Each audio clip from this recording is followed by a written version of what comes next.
Il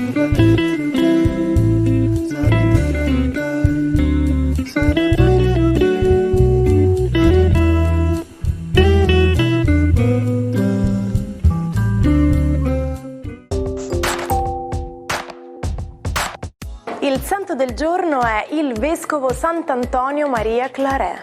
Il nome Antonio è di origine etrusca e significa colui che combatte. Oggi, 24 ottobre, è la giornata mondiale delle Nazioni Unite. La giornata mondiale dell'ONU è una ricorrenza internazionale che si celebra ogni anno per ricordare l'entrata in vigore dello Statuto delle Nazioni Unite, il 24 ottobre del 1945, ed è un'occasione per tutti gli Stati membri di ricordare quali sono i valori, gli ideali, gli obiettivi e le sfide che affronta l'organizzazione internazionale e qual è il loro peso sulla qualità della vita dell'intera umanità.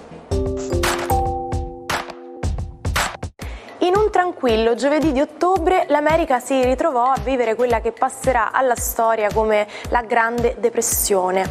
Il 24 ottobre 1929 fu l'inizio della crisi di Wall Street. A determinarla fu la corsa alla vendita delle azioni che portò al collasso del mercato. In pochi giorni andarono in fumo gli investimenti di 1 milione di americani, che per tanti rappresentavano i risparmi di una vita. Molti non restarono allo shock e si tolsero la vita gettandosi dai balconi del Palazzo della Borsa. Ma esiste una velocità limite per gli oggetti in caduta libera? Consideriamo la gravità come una forza di attrazione che fa cadere verso il suolo gli oggetti e mantiene la Terra in orbita attorno al Sole. La descrizione matematica di questa forza fu elaborata da Isaac Newton nel XVII secolo. La gravità accelera gli oggetti in caduta che acquistano velocità avvicinandosi al suolo. Tuttavia, gli oggetti in caduta dopo un certo tempo raggiungono una velocità limite e questo avviene quando l'attrazione gravitazionale verso il basso è bilanciata dalla spinta verso l'alto dovuta all'attrito con l'aria.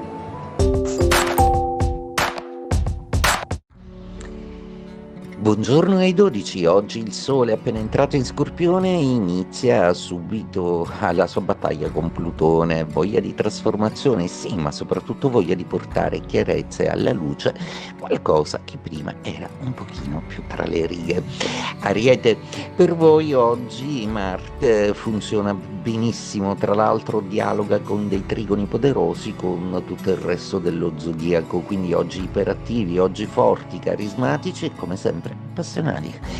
Toro, per voi queste opposizioni planetarie sono assolutamente notevoli, imprimono molta forza, sembrano un po' atterrirvi, però la sfida che avete iniziato è veramente meravigliosa perché sarà proprio quella che vi porterà ad una pacificazione in amore e a fare in modo che la vostra realtà pratica diventi più bella, più comoda e anche un pizzico più ambiziosa. Gemelli, per voi la giornata oggi è un po' particolare, proprio Mercurio si oppone a Urano nei vostri gradi, per cui oggi proprio il vostro pianeta, il vostro ospite planetario proprio si danno botte, per cui cercate di mantenere la calma, di non irritarvi troppo e soprattutto di curare bene la comunicazione, soprattutto in sede lavorativa, formale o con le altrui persone.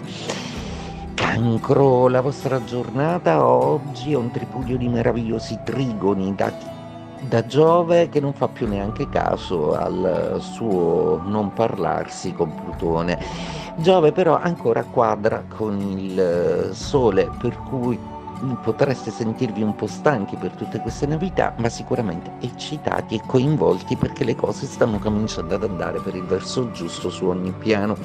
Leone, la giornata di oggi vede un po' di confusione e tensione intorno. Oggi proprio non riuscite a carburare come al solito, vi sentite un po' stanchi, un po' fiacchi e probabilmente avete bisogno di parlare un po' di voi con un amico. Vergine, per voi oggi la giornata è una giornata resa solida dalla potenza planetaria residente in Scorpione, che dinamizza e velocizza soprattutto i vostri affari. Avevate bisogno di velocità, di sintesi, di dinamica, eccole arrivate. Bilancia, Venere è con voi, ma sempre sola. Gli altri pianeti sono troppo affaccendati a costruire castelli in aria o progetti poderosi per parlare con voi. Però questa Venere è una Venere interiorizzata e curativa e vi aiuterà assolutamente a mettervi in sesto.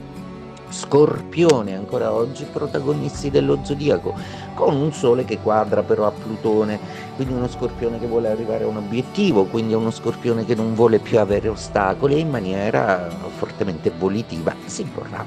Sagittario, per voi oggi vi coccola Venere, mentre questo bailam zodiacale Giove ha ricominciato a intessere rapporti bellissimi con Nettuno, con Saturno, ma anche con Mercurio e con Marte e la Luna, per cui oggi il vostro pianeta farà dei piccoli miracoli per voi.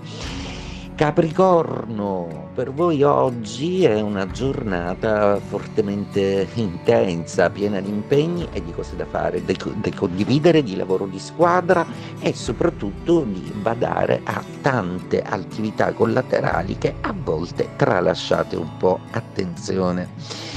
Acquario, Venere vi coccola un po', ma non siete mai troppo interessati a queste faccende. Plutone piuttosto riceve una brusca quadratura dal Sole e lì forse vi sembrerà chiaro una faccenda che davate per scontato che avesse una determinata forma, mentre invece, guardate bene, ne ha un'altra.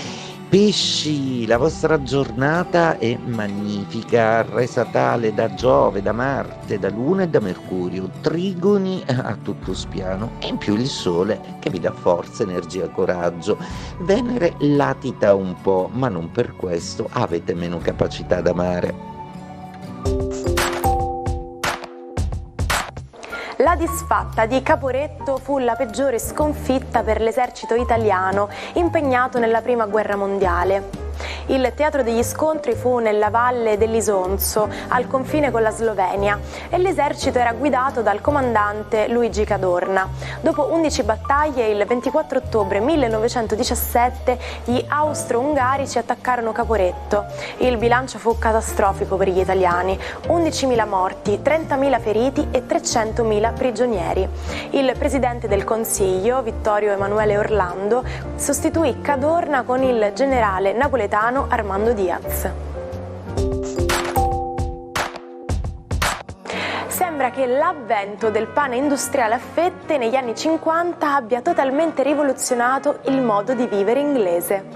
La frase "best thing since sliced bread", letteralmente la cosa migliore dopo il pane a fette, non ha un vero equivalente in italiano, ma tende a sottolineare proprio l'avvento di qualcosa di molto molto buono.